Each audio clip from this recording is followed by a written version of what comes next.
જેવો કંદોઈની દુકાન ઉપર મળે છે તેવો મોહનથાળ આપણાથી ઘરે નથી બનતો. તો ફ્રેન્ડ્સ, આજના વિડીયોમાં હું તમારી સાથે સિક્રેટ ટિપ્સ શેર કરવાની છું, જેને લીધે પહેલી વારમાં જ તમારાથી મોહનથાળ કંદોઈવાળાની દુકાન જેવો બનશે. ઘરે મોહનથાળ દાણેદાર અને કણીદાર ને સોફ્ટ નથી બનતો ફ્રેન્ડ્સ. તો તમે અહીંયા જોઈ શકો છો મોહનથાળ કેટલો સરસ સોફ્ટ છે. જે વડીલોને દાંત નથી તે પણ ખાઈ શકશે એવો દાણેદાર મોહનથાળની રેસીપી તમારી સાથે શેર કરવાની છું.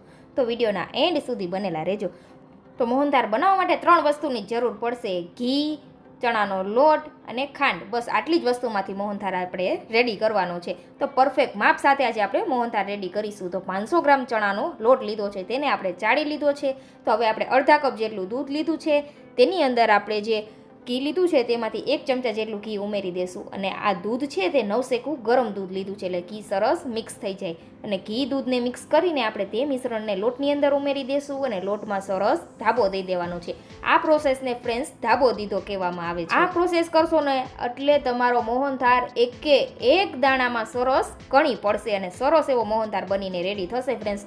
તો આ રીતથી ફ્રેન્ડ્સ તમે મોહનથાળ જરૂરથી ટ્રાય કરજો. તો આ રીતે આપણે લોટને સરસ ઘસીને મોણ દઈ દેવાનું છે. એકે એક દાણામાં સરસ આપણે ધાબો લાગી જવો જોઈએ. હવે બધી વસ્તુ સરસ મિક્સ થઈ જાય ને, વધુ નહીં ઉમેરવાની, થોડી એવી જ ઉમેરવાની. અહીંયા લોટ નથી બાંધવાનો. હવે આ રીતે દબાવી દેવાનો લોટને સરસ, જેથી લોટમાં છે સરસ મોઇશ્ચર આવી જાય. તમે અહીંયા જોઈ શકો છો આપણે તેને દબાવી દીધો છે. સરસ પ્રેસ કરી દઈને પછી આપણે તેને 20 થી 25 મિનિટ માટે રેસ્ટ આપી દઈશું ઢાંકીને. 20 થી 25 મિનિટ પછી તમે જોઈ શકો છો આ રીતે લોટ છે તે સરસ થોડો દાણેદાર થઈ ગયો છે. તમે અહીંયા જોઈ શકો છો ગાંઠા થવા લાગેલા છે. તો હવે આપણે ઘઉં ચાળવા માટેનો ચાણો હોય ને તે લઈ લેવાનું છે. તેની અંદર આપણે આ મિશ્રણ ઉમેરતા જવાનું છે અને સરસ ચાળી લેવાનું. મોટા કોઈ ગાંઠા હોય તો હાથેથી પ્રેસ કરીને તેને ચાળી લેવાના, જેથી એકે એક દાણો બેસનનો સરસ એકસરખા પ્રમાણમાં થાય.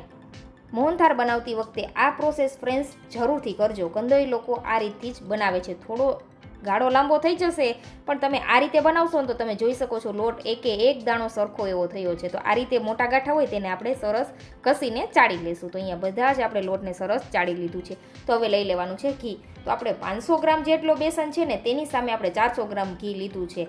ઘી ભારોભાર પણ તમે ઉમેરી શકો છો. મોહનથાળને આપણે ઘીમાં જ શેકવાનો છે ફ્રેન્ડ્સ. ઘીમાં શેકશો ને એટલે તો જ મોહનથાળ છે તે સરસ એવો બનશે. તો હવે આપણે ઘી સરસ મેલ્ટ થઈ ગયું છે, તમે જોઈ શકો છો. આ રીતે ઘી મેલ્ટ કરવાનું. ગરમ ઘી હશે તેની અંદર તમે લોટ ઉમેરશો ને એટલે એકે એક દાણો સરસ લોટનો ફૂલી જશે. તો અહીંયા તમે જોઈ શકો છો અત્યારે આપણે જે ઘી ઉમેરી દીધું બધું, તે લોટે બધું ઘી એબ્ઝોર્બ કરી લીધું છે. અહીંયા ફ્રેન્ડ્સ તમે જોઈ શકો છો. હવે આ રીતે આપણે સતત લોટને શેકવાનો છે, છોડવાનું જરા પણ નથી. અને અહીંયા મીડિયમમાં જ ગેસની ફ્લેમ રાખવાની છે. આ મોહનથાળ બનાવવામાં થોડો સમય લાગશે, ઉતાવળ નહીં કરવાની. લોટને આપણે ઘીમાં સરસ શેકવાનો છે. જેટલો લોટ ફ્રેન્ડ્સ આપણે શેકીશું ને એટલું આમાંથી ઘી રિલીઝ થશે. અને જ્યાં સુધી બધું ઘી આપણે જેટલું ઉમેરેલું છે રિલીઝ ન થઈ જાય ત્યાં સુધી આપણે ફરી તેને શેકતા રહેવાનું છે. તો અહીંયા જરૂર લાગે એટલું ઘી આપણે ફરી ઉપરથી ઉમેરતા જવાનું છે. તો આપણે અહીંયા ટોટલ 400 ગ્રામ ઘી લીધું છે ને, એમાંથી થોડું ઘી બચાવેલું હતું. હવે આપણે તેમાં જરૂર લાગશે તો ઘી ઉમેરશું. પણ તમે ઓછા ઘીની અંદર પણ આ મોહનથાળ રેડી કરી શકો છો. તો તમે અહીંયા જોઈ શકો છો મોહનથાળ સરસ શેકાવા લાગેલો છે. પણ ફ્રેન્ડ્સ આ રીતે સતત તમારે તેને ચલાવતા જ રહેવાનું છે. 10 મિનિટ માટે ચલાવશો ને એટલે આ મિશ્રણ છે તે સરસ આ રીતે છૂટું થવા લાગશે. ને જેમ જેમ લોટ શેકાઈ જશે ને એમ લોટ છે તે સરસ ફોરો થતો જશે. તો અહીંયા ફ્રેન્ડ્સ તમે જોઈ શકો છો વચ્ચે આપણે થોડું ઘી ઉમેરી રહ્યા છીએ. જેમ જરૂર લાગે એમ આપણે ઘી ઉમેરીશું. પહેલાં આપણે 250 ગ્રામ જેટલું ઘી ઉમેરેલું હતું, પછી આપણે જેમ જરૂર લાગેલી એમ આપણે ઘી ઉમેરતા જઈ રહ્યા છીએ. બસ ફ્રેન્ડ્સ આ રીતે જ આપણે ઘી ઉમેરવાનું છે. એકી સાથે ઘી નહીં ઉમેરી દેવાનું. ઘણી વખત ચણાનો લોટ એવો આવી જાય છે તો ઘીની માત્રા વધુ પણ આપણે ઉમેરવી પડતી હોય છે. તો તમે તમારા પસંદ પ્રમાણે ઘી ઉમેરી શકો છો. બધું ઘી એકી સાથે નહીં ઉમેરવાની. આ ભૂલ ક્યારેય નહીં કરવાની ફ્રેન્ડ્સ. તો અહીંયા જોઈ શકો છો લોટ સરસ ફૂલી ગયો છે. અહીંયા તમે જોઈ રહ્યા છો ફ્રેન્ડ્સ લગભગ 20 મિનિટ જેટલો સમય થયો છે આ લોટને શેકાતા. આપણે ગેસની મીડિયમ ફ્લેમ રાખેલી છે અને મીડિયમ ફ્લેમ ઉપર જ લોટને શેકવાનો છે. જેટલું ઘી ઉમેરેલું છે ને તે ઘી બધું આ રીતે છૂટું થઈ જશે, ઉપર તરવા લાગશે ઘી. તમે જોઈ શકો છો ફ્રેન્ડ્સ. બસ આ જ રીતે આપણે લોટને શેકવાનો છે અને લોટનો કલર પણ ચેન્જ થઈ જશે. થોડો એવો લાઇટ બદામી કલર થાય ને ત્યાં સુધી આપણે લોટને શેકવાનો છે. તો અહીંયા ફ્રેન્ડ્સ જોઈ શકો છો આ રીતે ઉપર બબલ્સ દેખાય છે ને તમને, એ બધા જ આપણે ઘી ઉમેરેલું છે ને તેને લીધે થયા છે. એટલે આ ઉપર જે છે ને એ બધું ઘી છે. મોહનથાળ ઘરે બનાવો સાવ સરળ સિમ્પલ છે. ખાસ વસ્તુ ફ્રેન્ડ્સ એ ધ્યાન રાખવાની, મીડિયમ ફ્લેમ ઉપર લોટને શેકવાનો અને લોટને ધાબો દેવાનો. લોટને ધાબો દેવાથી મોહનથાળ સરસ ઘણીદાર થાય છે. તો હવે આપણે ગેસની ફ્લેમ બંધ કરી દેશું અને આપણે જે આ વાસણ છે તેને નીચે ઉતારીને થોડીવાર આ રીતે ચલાવતા રહેવાનું છે, કારણ કે આ વાસણ ગરમ હોવાના લીધે પણ લોટ શેકાઈ જશે, એટલે આપણે નીચે ઉતારી લેશું. તમે જોઈ શકો છો લોટનો કલર કેવો આવી ગયો છે. આ રીતે સતત આપણે તેને ચલાવતા જ રહેવાનું છે. અને સાઈડમાં આપણે ગેસ ઉપર ચાસણી બનાવવા માટે પણ રાખી દઈશું. તો અહીંયા 500 ગ્રામ લોટ છે ને, તેની સામે મેં 400 ગ્રામ ખાંડ લીધી છે. ખાંડ તમે તમારા પસંદ અનુસાર વધુ ઓછી લઈ શકો છો. હવે ખાંડ ડૂબે એટલું આપણે પાણી ઉમેરી દેવાનું છે અને સરસ આપણે એક તારની અહીંયા ચાસણી લેવાની છે. તો આપણે આ રીતે ખાંડને ચલાવતા જવાની છે અને ખાંડને ઓગાળવાની છે. તો તમે અહીંયા જોઈ શકો છો. અને વચ્ચે વચ્ચે આપણે જે બેસન છે તેમાં પણ થોડું એવું આપણે જાયફળ એલચીનો પાવડર ઉમેરી દઈશું. આ જરૂરથી ઉમેરજો ફ્રેન્ડ્સ, જાયફળનો ફ્લેવર ખૂબ જ સરસ લાગે છે મોહનથાળની અંદર, એટલે તમે જરૂરથી ઉમેરજો. આટલા માપથી તમે 1.5 કિલો જેટલો મોહનથાળ બનાવીને રેડી કરી લેશો.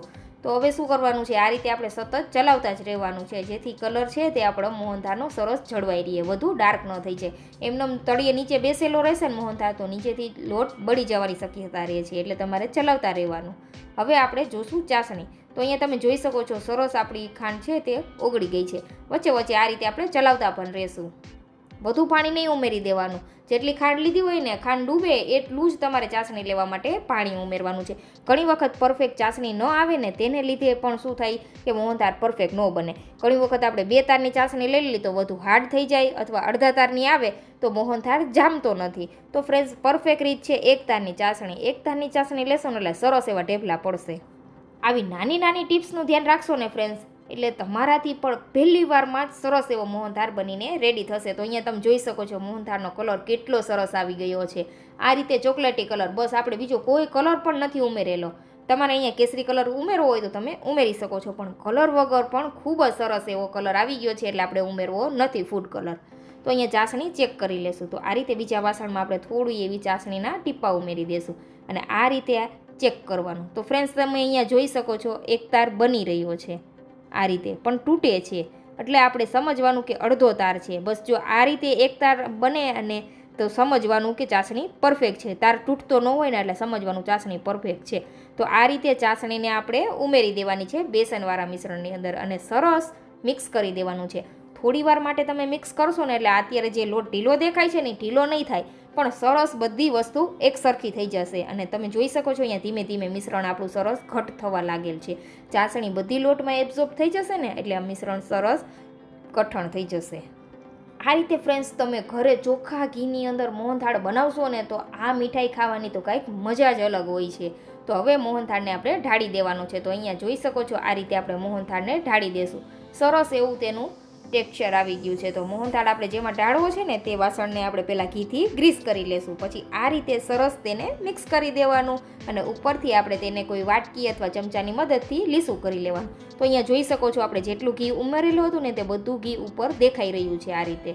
અને મોહનથાળ આપણો સરસ એવો બની ગયો છે. એવું જ લાગશે કે આપણે થાબડી ખાઈ રહ્યા છીએ, એટલો સરસ આપણો મોહનથાળ બનીને રેડી થયો છે. અને વળી આપણે તેને ચોખ્ખા ઘીની અંદર બનાવેલો છે, એટલે આને ખાવાની તો કંઈક મજા જ અલગ હોય છે. એમને પણ તમે સર્વ કરી શકો છો, પણ આપણે ઉપરથી પિસ્તાની ફ્લેક્સ ઉમેરી દઈશું, જેથી દેખાવ ખૂબ જ સરસ આવે. અને આપણે તેને રૂમ ટેમ્પરેચર ઉપર 1 થી 2 કલાક માટે ઠંડુ થવા દેશું. પછી થોડો ઠંડો થઈ જાય ને એટલે વચ્ચે તમારે જેવડા પીસ રાખવા હોય તે મુજબ કટ લગાવી દેવાના છે. તો અહીંયા ફ્રેન્ડ્સ 3 કલાક પછી તમે જોઈ શકો છો, ફ્રીઝમાં નહીં મૂકવાનો. ફ્રીઝ વગર પણ આ મોહનથાળ 20 દિવસ સુધી કંઈ જ નથી થતું, સરસ એવો બનીને રેડી થાય છે. તો આપણો મોહનથાળ રેડી છે. તો આ રીતે આપણે તેના પીસીસ કરી લીધા છે. તમે જોઈ શકો છો મોઢામાં જ મૂકતા ઓગળી જાય એવો મોહનથાળ રેડી થયો છે. ઉપરથી સરસ ઘી પણ જામેલું છે. આ રીતે ફ્રેન્ડ્સ તમે મોહનથાળ બનાવશો ને એટલે મહેમાનો તમારા વખાણ કરતા નહીં થાકે. હવે તહેવારોની ઉજવણીમાં જો બજારની મોંઘી મીઠાઈઓ ન લેવી હોય ને ફ્રેન્ડ્સ, ભેળસેળવાળી મીઠાઈ, તો આ રીતે તમે ઘરે ચોખ્ખી મીઠાઈ રેડી કરી શકો છો, એ પણ ચોખ્ખા ઘીમાંથી. આપણા વડીલો જ્યારે બીજી કોઈ મીઠાઈઓ નહોતા ને ત્યારે આવી મીઠાઈ બનાવીને તહેવારોની ઉજવણી કરતા હતા.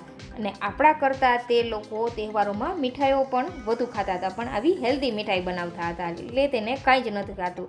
આપણે અત્યારે મીઠાઈ બજારમાંથી લઈ આવીએ, 2 થી 3 ટુકડા ખાઈએ તો આપણું ગળું પકડાઈ જાય છે. તો તેના કરતાં ફ્રેન્ડ્સ તમે આવો સરસ સોફ્ટ મોહનથાળ ઘરે જરૂરથી ટ્રાય કરજો. ચોખ્ખો ઘીમાંથી બનેલો મોહનથાળ એકવાર